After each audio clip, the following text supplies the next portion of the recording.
My injury was Achilles tendonitis. My injury was a concussion, a severe concussion I suffered in 8th grade. A tear in my lateral meniscus. Here I tore my MCL and ACL. The patella tendon in my knee pulled off a piece of bone from my shin. Concussion. Tore my shoulder playing football. 2 concussions in 8th grade. Around 2.5 to 3 million injuries at the high school level are reported each year throughout the nation, so that's a pretty significant number.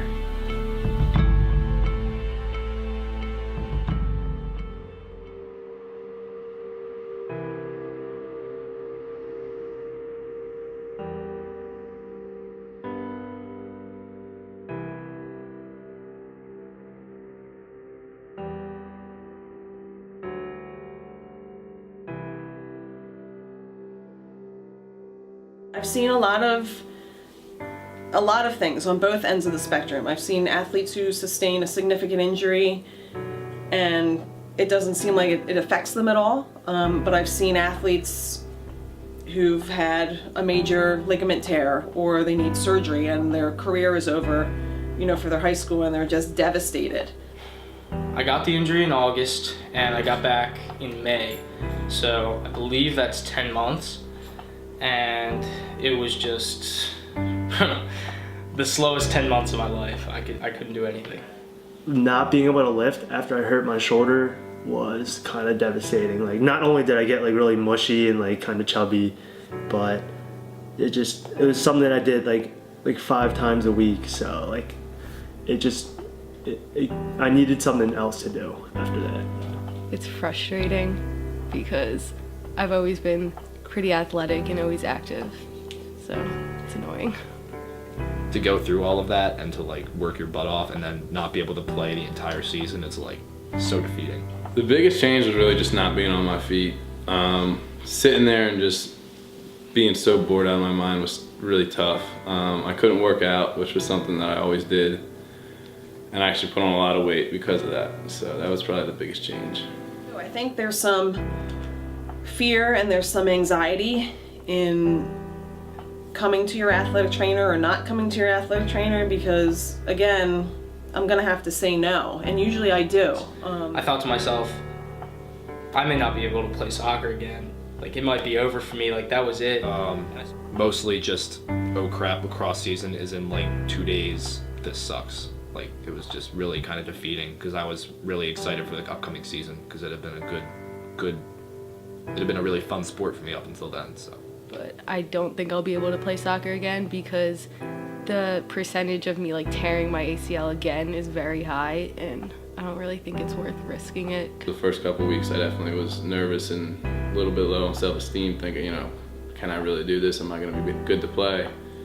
I don't think parents quite understand how that feels unless they've gone through that themselves.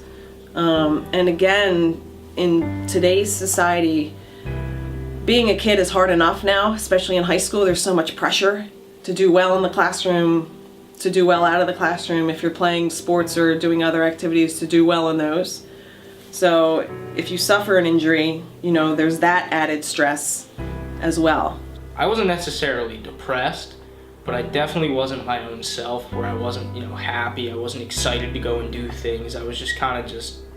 I mean, it's hard because not only does it hurt when you're trying to, you're like, why can't I do this? I mean, I've done this every day for the past 15 years, and now I just can't do a regular squat, so it definitely sucks. It's hard to sit there and not be able to do it. I know that I'll never be able to like play this, well, maybe I will, like in a few years I'll be able to like have full range of motion and everything will be healed. But now it's kind of like, it sucks. Definitely just felt weaker, and I didn't feel like myself when I first went to the gym, and it kind of got in my head. Like, I've always been like used to having like really broad shoulders, and then like when I looked at myself in the mirror, it just, I didn't feel like myself. Or even going out and talking to a sports psychiatrist or psychologist. That's why they're there. I don't think it's a good idea to keep the feelings bottled up, because that can lead to some destructive behavior, and that can hurt you down the road too. So yeah, absolutely, communication I think is key.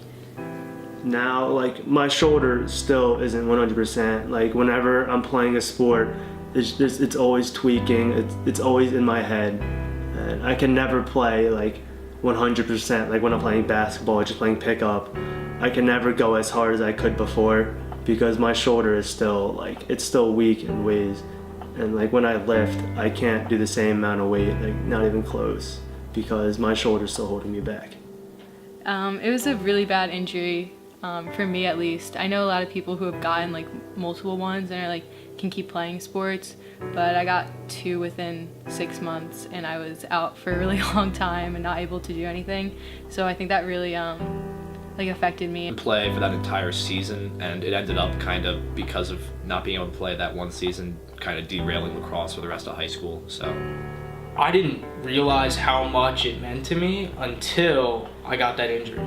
Like, a whole chunk of my life was taken away. And when you've got something that, you know, could make you so emotional that you cry over it, either for, you know, over happiness or, you know, over something horrible, that's how you know that you care about it a lot. So for those people that haven't had injuries and haven't been taken out of the sport for, you know, a long time, or had the sport threatened to be taken away from them, I don't think they understand how fortunate they are to have the sport and be able to play it.